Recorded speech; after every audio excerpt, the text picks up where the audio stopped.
Bharat generic மக்கள் நல மருந்தகம். குறைந்த விலையில் தரமான ஜெனரிக் மருந்துகள் 80% வரைக்கும் சேமிக்கலாம். இல்ல கோட்டை பொறுத்த அளவுக்கு ஒரு மிகப்பெரிய சிக்கல் என்னன்னா விஜயினுடைய அரசியல் தான்.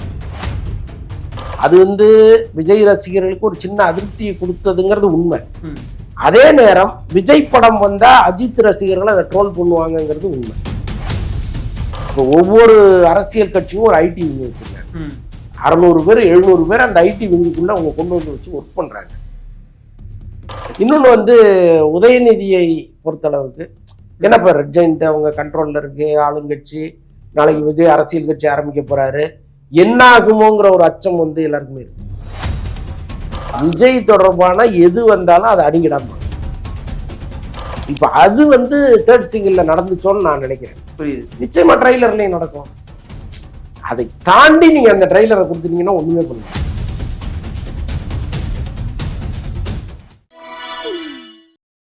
வணக்கம் மக்கள், this is விஜய் பிரான்ஸ். நீங்க பார்த்துட்டு இருக்கிறது டேக் ஒன் தமிழ். இன்னைக்கு கூட சினிமா விமர்சகர் மற்றும் மூத்த பத்திரிகையாளர் அந்தரன் அவர்கள் இருக்காங்க.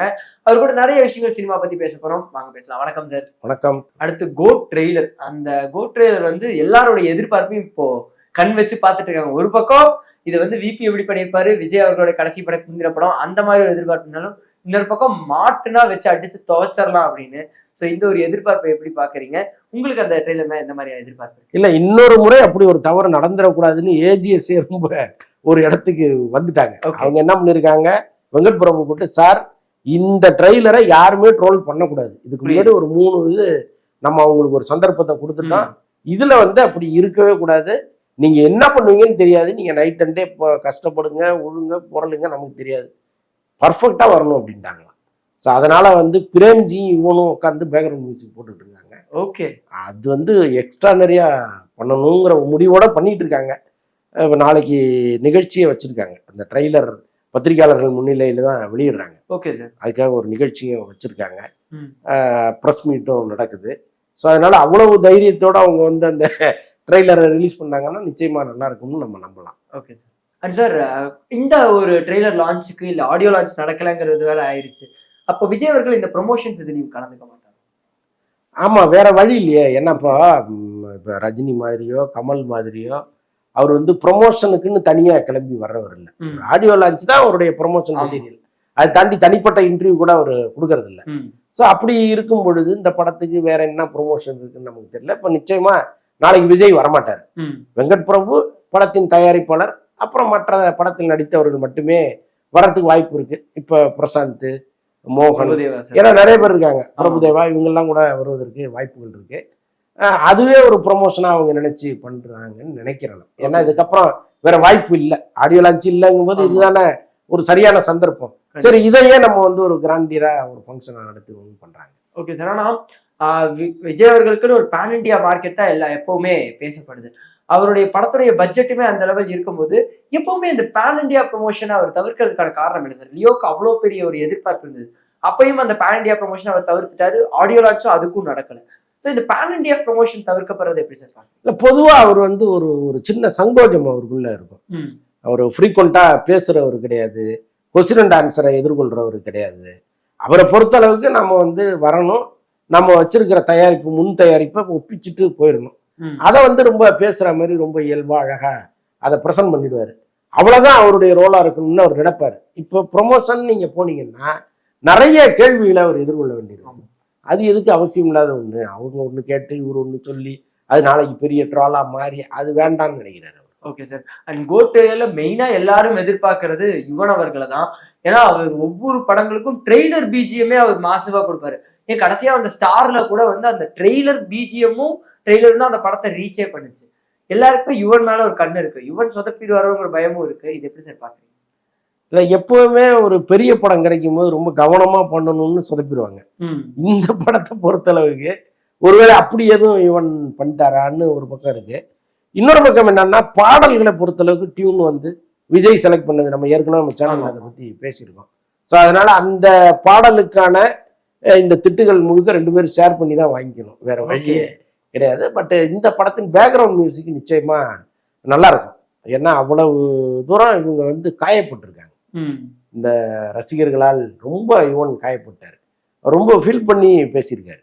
ஏன் இவ்வளவு ட்ரால் பண்றாங்கன்னா நான் வந்து ஸ்டார் கடைசியாக வந்த ஸ்டார் நல்லா பண்ணலையாண்ணா அப்படின்னா அவர் ஃபீல் பண்ணியிருக்காரு. ஸோ அந்த அளவுக்கு வந்து அவர் ஒரு ஒரு வருத்தமும் கூடவே ஒரு வெறியோடையும் இருக்காரு. நிச்சயமா பிஜிஎம்ல அதை கரெக்ட் பண்ணுவார். Okay sir. அண்ட் வெங்கட் பிரபு அவர்களோட கான்ஃபிடன்ஸ் அவரோட ரீசெண்டாக கொடுத்த பேட்டியில் தெரிஞ்சது.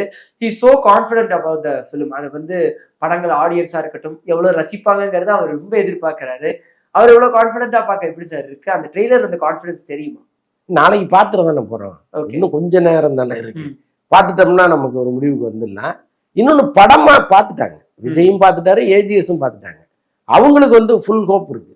இந்த படம் வந்து ஷூர் கிட்ட அடிக்கும் அப்படிங்கிற அளவுக்கு அவங்க 2 பேருமே அதை நம்புறாங்க. ஓகே. ஸோ அப்படி இருக்கும்போது சின்ன சின்ன குறைகளை நிச்சயமா கலைஞ்சிருப்பாங்க. Okay sir. And Venkat Prabhu அவர்கள் சொல்லும் போதுமே அஜித் அவர்களுக்கும் விஜய் அவர்களுக்கும் இப்போ வரைக்கும் இருக்கிற பாண்டிங்கை வந்து அவரு சொல்லி மீடியால வந்து காட்டிட்டாரு. இந்த ஒரு விஷயத்தை எப்படி பாக்குறீங்க? அப்ப அந்த பாண்டிங் அவங்க 2 பேருக்குள்ள அப்படியே தான் இருக்கும் சார். அதெல்லாம் 1ஆம் நம்பர் பொய்யுங்க. ஓகே. மீடியாவில் வந்து பேசும்பொழுது உண்மையவே பேசிடக்கூடாது அப்படின்னு நினைச்சு பேசுற பொய்களில் இதுவும் உண்டு. ஓகே. இப்போ யாரா இருக்கட்டும், இப்போ நான் வந்து ஒரு விஷயம் பண்றேன், எனக்கு தான் நல்லா இருக்கும்னு நான் நினைப்பேனே தவிர நீங்க நல்லா இருக்கும்னு நான் எப்படி நினைப்பேன்? அதுவும் என்னுடைய நேரடி போட்டியாளரா நீங்க இருக்கிற பட்சத்துல நீ உங்க படம் ஒண்ணு இல்லாம போகணும் மண்ணா போகணும் தான் நான் நினைப்பேன். அதுதான் மனித இயல்பு, கடவுள் கிடையாது. இல்ல இவர் சொன்னாரா என்னுடைய மங்காத்தாவை விட 200 மடங்கு கோட் நல்லா இருக்கணும் பாத்துக்கன்னு சொன்னாரா? அப்படி சொல்ற ஆளா அவரு? இல்ல அப்படி சொல்ற ஆள் தான் விஜயா? மகாத்மா காந்தி மறுபடியும் பிறந்தா கூட அப்படி சொல்ல முடியாது. அப்படி ஒரு விஷயம் உள்ளுக்குள்ள இருக்கும் பொழுது ஏன் பொது வழியில வந்து இப்படி பொய் சொல்லிட்டு திரியுறீங்கிறது தான் நம்முடைய கேள்வி. அது அவசியம் இல்லை. நீங்க பட்ட நான் மங்காத்தா படம் மாதிரி வருமா அப்படின்னு அஜித் கேட்டாரு அப்படின்னு சொன்னா கூட நம்ம நம்பலாம். இல்ல கோட்டு கதையை நான் சொன்னேன் நல்லா இருக்குடா அப்படின்னு சொன்னாரு அப்படின்னா கூட நம்ம நம்பலாம். என் படத்தை விட 200 மடங்கு நல்லா இருக்கணும்னு அவர் சொன்னாரா? இதை நம்ம நம்பணுமா? ஆனா அப்ப அது மேக்ஸிமம் பொய்யாதான் இருந்து. மேக்ஸிமம் இல்ல பொய்.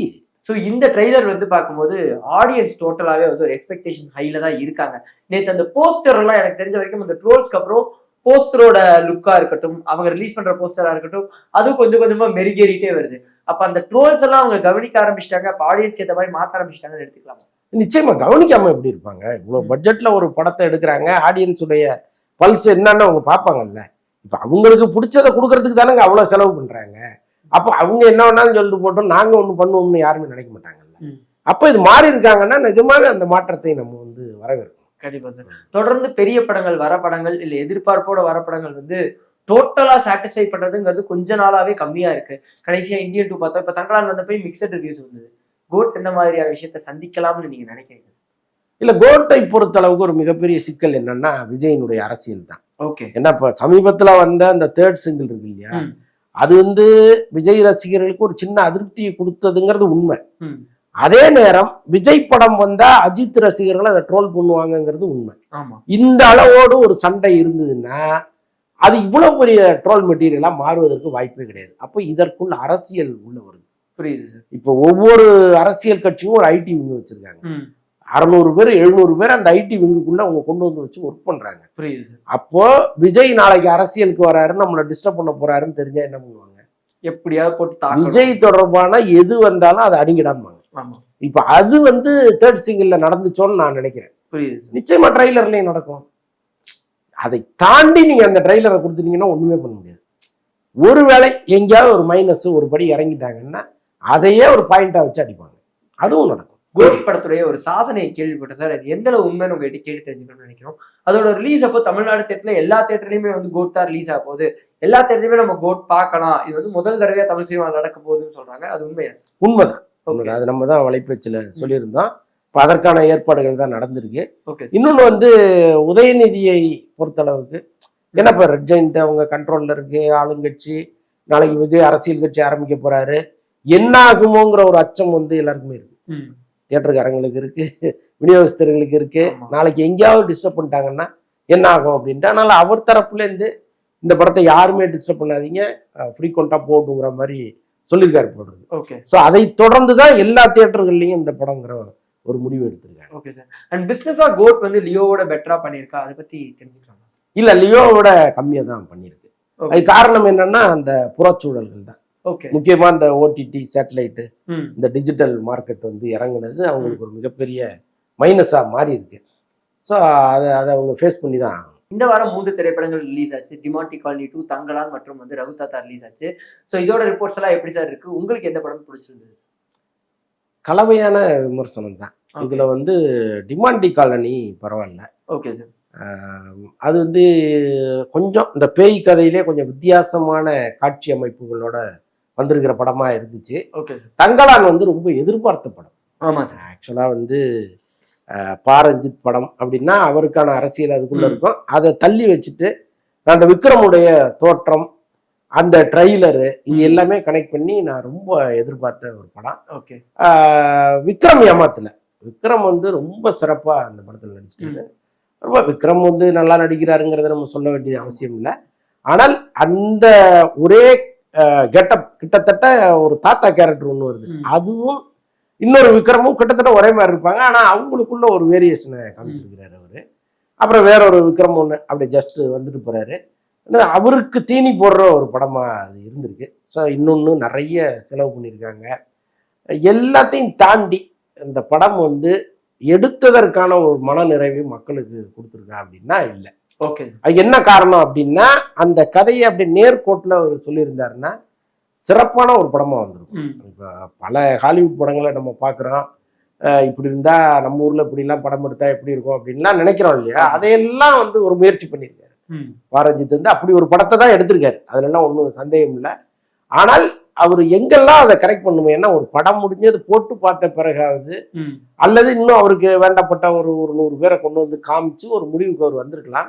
முக்கியமா அந்த ஸ்லாங்கு, அந்த டயலாக்கு புரியவே இல்லை. தமிழுக்கே தமிழ்ல ஒரு சப்டைட்டில் போட்டிருந்தா நல்லா இருந்திருக்குமோ அப்படிங்கிற அளவுக்கு இருந்தது. ஏன்னா யாத்தி செய்யணும் ஒரு படம் ஒன்று, ஒரு வித்தியாசமான அட்டம். பண்டைய கால மன்னர்கள் எப்படி இருந்தாங்க, அவங்களுக்குள்ள அந்த இனக்குழு எப்படி இருந்தது, சண்டை எப்படி நடக்கும் அப்படிங்கறதெல்லாம் ரொம்ப யதார்த்தமா அவர் எடுத்திருந்தாரு. இப்ப ராஜராஜ சோழன் படத்துல வர்ற ராஜா மாதிரி இல்லாம ஒரு ராஜா எப்படி இருப்பானா அந்த மாதிரி ஒரு ராஜாவை காமிச்சிருந்தாரு. ஆனால் அதுல பேசப்பட்ட அந்த தமிழ் இருக்குல்ல, அது ஒருத்தருக்குமே புரியல. தமிழ் படம் தானாங்கிற அளவுக்கு இருந்துச்சு. அப்ப சப்டைட்டில் எல்லாம் போட்டுதான் அந்த படத்தை அவங்க ஓட்டினாங்க. அது ஃபெயிலியர் ஆனதுக்கு மிகப்பெரிய காரணம் அந்த ஸ்லாங்.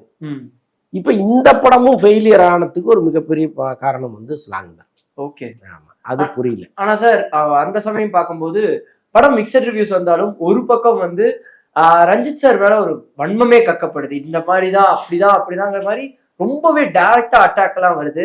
அதெல்லாம் எப்படி பாக்குறீங்க? அண்ட் இன்னொரு சைடு வந்து படம் மிக்சட் ரிவ்யூஸ் வந்து ஆவரேஜ் சொன்னா அதுக்கு வந்து ரஞ்சித் அவர்களுக்கு ஆப்போசிட் ஆனவங்க, இந்த மாதிரியான ஒரு டாக்கே வருது சார். அது எப்படி பாக்குறீங்க? இல்ல, இங்க எப்பவுமே எல்லாத்தையும் ஏதோட ஒண்ணு முடிச்சு போட்டே பார்த்துட்டு இருக்காங்க. அது வந்து அப்படி ஒரு காலமா இன்னைக்கு ஆயிடுச்சு. நீங்க அந்த படத்தை நல்லா இருக்குன்னு சொன்னா இவன் ரஞ்சித்துக்கு சப்போர்ட் பண்றான்பாங்க, நல்லா இல்லைன்னா ரஞ்சித்துக்கு எதிரிம்பாங்க. அப்ப இப்ப 2 ரஞ்சித் வேற வந்துட்டாங்க. அது ரொம்ப கவனமா இருக்க வேண்டியது. 2 ரஞ்சித்து சாதி ரஞ்சித்தா மாறினதுனால எந்த ரஞ்சித்துங்கிற ஒரு குழப்பம் ஒண்ணு வரும். எதுக்கு சொல்ல வர்றேன் அப்படின்னா, அப்படி ஒரு இக்கட்டான சூழல் வந்து விமர்சகர்களுக்கு இருக்கு, அல்லது சாதாரணமா ஒரு படத்தை பார்த்து விமர்சிக்கிறவனுக்கே இருக்கு. எல்லாத்தையும் தாண்டி இந்த படத்தை நம்ம ஒரு நேர்மையோட அணுகினோம்னா விக்ரமுக்காக பார்க்கலாம், அந்த விஷுவலுக்காக பார்க்கலாம். அப்புறம் இதுல விஎஃப்எக்ஸ் வந்து ரொம்ப ரொம்ப பூரா பண்ணியிருக்காங்க. அதை வந்து அதை கூட இவங்க கரெக்ட் பண்ணாம ஏன் விட்டாங்க அப்படின்னு தெரியல. இதுல படத்துல காமிக்கிற பாம்பெல்லாம் நிஜ பாம்பு பார்த்தாலே சிரிச்சிடும். அப்படி சில பாம்புகள் எல்லாம் காமிக்கிறாங்க. ஒரு சிறுத்தை ஒண்ணு வருது. ஸோ அதெல்லாம் கொஞ்சம் கரெக்ட் பண்ணி, ஏன்னா இந்த படத்தை ஆஸ்காருக்கு கொண்டு போற ஒரு மனநிலையில தான் அவர் ஆரம்பிச்சாரு. இறுதி வரைக்கும் அதை நம்பிட்டு இருந்தாரு. அப்படி இருக்கும்போது இந்த மாதிரி காட்சிகள்ல நீங்க ஒரு பர்ஃபெக்ஷன் காமிக்கலன்னா நீங்க அங்க போகவே முடியாது. இல்லை, அந்த மாதிரி கஷ்டமெல்லாம் இருக்கு. அதெல்லாம் தவிர்த்துருக்கலாம். அப்புறம் கதையும் வந்து பல குழப்பங்களை கொடுக்குது. அதை வந்து ஒரு தெளிவான ஒரு நீரோடையா இல்லை அந்த படம். புரியுது. அது ஒரு பெரிய மைனஸா இருக்கு. Okay sir. ஜிவி அவர்களை பத்தி எல்லாரும் பாராட்டி சொல்லியிருந்தாங்க, அவரோட ஒர்க்கை தனியா ஸ்டாண்ட் ஆகுதுன்னு. அவரோட ஒர்க் படத்துல எப்படி இருந்தது? இந்த படத்தினுடைய முதல் ஹீரோ வந்து ஜிவி தான். 2வது ஹீரோ தான் விக்ரம். அந்த அளவுக்கு ஜிவி வந்து ரொம்ப பிரமாதப்படுத்திருக்காரு. அந்த பேக்ரவுண்ட் மியூசிக் எல்லாம் எக்ஸ்ட்ராடினரியா இருக்கு. ஒரு 2-3 சாங் இருக்கு படத்துல, அல்டிமேட்டா இருக்கு. அது ஜிவி பிரகாஷ் எல்லாம் ஏன் வந்து கொஞ்சம் அடுத்த லெவல்ல இருக்காரு, அவர் ஏன் வந்து முதல் இடத்துக்கு இந்த சமூகம் கொண்டு போக மாட்டேங்குது அப்படிங்கிற அளவுக்கு ஒரு பெரிய வருத்தமே வருது அந்த பாட்டெல்லாம் கேட்கும்போது. அவ்வளவு சூப்பரா பண்ணிருக்கு. ஓகே சார், இந்த ஒரு சந்திப்புக்கு ரொம்ப ரொம்ப நன்றி. நன்றி.